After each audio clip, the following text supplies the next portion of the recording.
Espere, YouTube, com certeza isso não é um seio. Ou será que não? Opa, fala aí. Bom, hoje eu vou estar explicando como que desenha opais. Um erro muito comum inicialmente, a gente percebe que o seio ele não é em um formato de círculo, que muita gente desenha, e sim no formato de um balão de água como eu desenhei aí, ok? Ele tem um mamilo que não é centralizado e essa curvatura forma um formato de S. Aplicando isso a um corpo, temos o primeiro exemplo circular, que obviamente está errado, e nem mesmo com silicone ficaria daquela maneira, enquanto o segundo desenho está seguindo os princípios dos outros exemplos, e olha, funciona muito bem e fica bem natural. Nesse ângulo a gente percebe que o seio ele meio que entra um pouco para a parte do torso, ali na base de baixo que é onde está causando aquele peso. Quando a gente desenha o seio, a parte de baixo ela é mais comprimida e menos esticada. Isso é uma coisa muito simples. Enquanto a parte de cima ela tem que ser uma linha mais curvada e mais longa, a parte de baixo ela tem que ser um círculo mais comprimido. Além disso, a gente tem que saber como é que encaixa o mamilo. Eu vou dar dois exemplos onde o primeiro o mamilo fica centralizado, enquanto o segundo o mamilo fica numa posição correta, que é mais ou menos 45 graus e ela não fica centralizada, ela fica um pouco mais para a parte de fora e nada de mamilo centralizado, que assim vai deixar o seio bem mais natural e correto. Agora eu vou desenhar diferentes estilos de seio, vou começar pelo pequeno. Você percebe que todos eles têm aquele peso na parte de baixo, porém o pequeno ele não tem aquela linha curvada para fora e sim para dentro, como se tivesse cavado. E isso é comum no seio pequeno, diferente do seio médio e do grande, que eu nem vou pronunciar o nome ali, que faz aquele mesmo esquema de curva.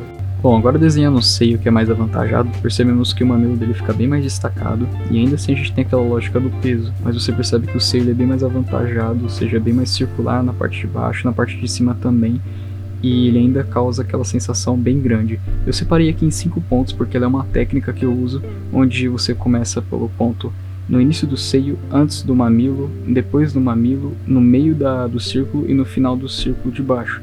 Assim ele forma um seio.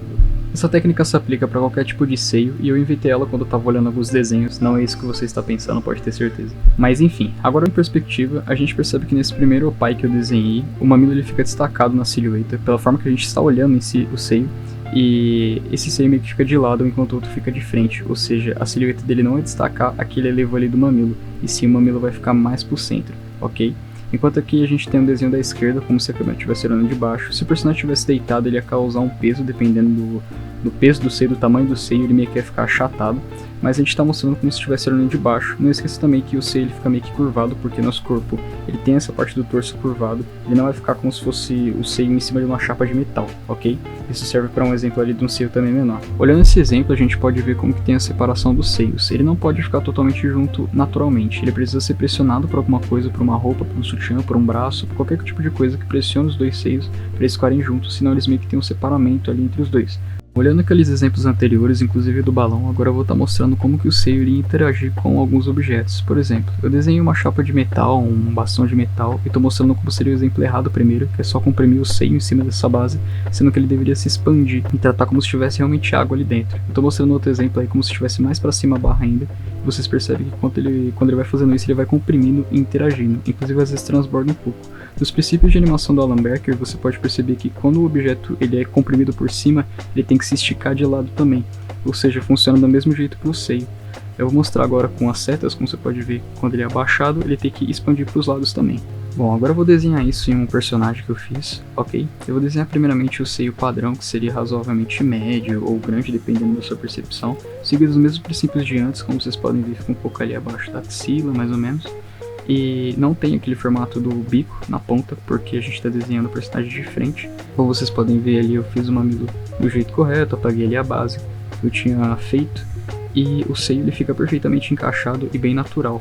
Diferente de a gente desenhasse, tipo, sei lá, uma bola ali que não ia ficar nem um pouco parecido com o seio.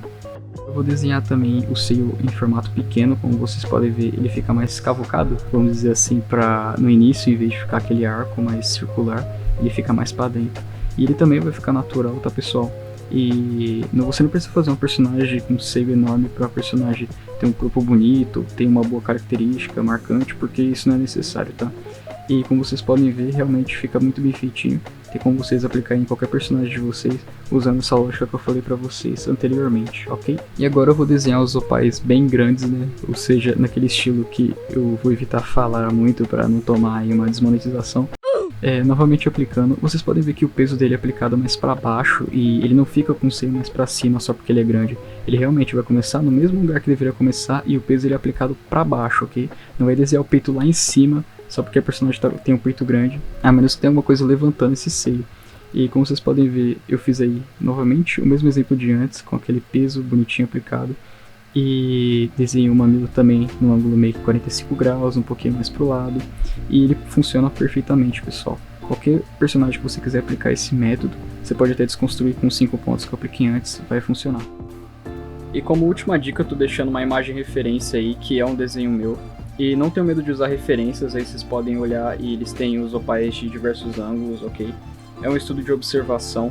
E caso você já tenha uma referência e queira desenhar ela como uma fanart, etc., eu vou estar deixando um curso aí na descrição e, cara, vale muito a pena, agrega até no currículo e pode ter certeza que você vai aprender coisas novas, ok?